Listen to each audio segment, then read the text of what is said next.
بسم اللہ الرحمن الرحیم۔ السلام علیکم ورحمۃ اللہ وبرکاتہ۔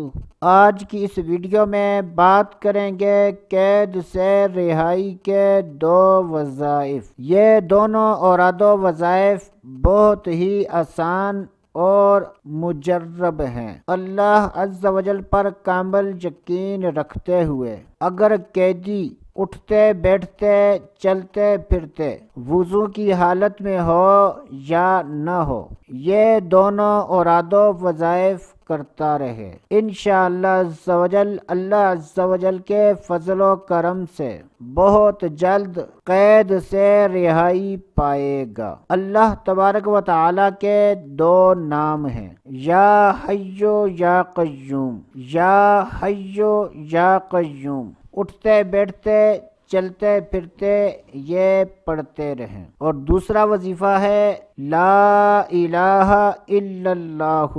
لا الہ الا اللہ، یہ بھی اٹھتے بیٹھتے چلتے پھرتے قیدی پڑھتا رہے، انشاءاللہ عز و جل ان دونوں اوراد و وظائف کی برکت سے بہت جلد قید سے نجات حاصل کرے گا۔ اللہ عز و جل سے دعا ہے کہ جو کوئی قیدی یہ اوراد و وظائف کرے اس کو ان اوراد و وظائف کی برکت سے قید سے رہائی عطا فرمائے۔ تو دوستو ابھی کے لیے اتنا ہی، اگلی ویڈیو تک اجازت، اللہ حافظ۔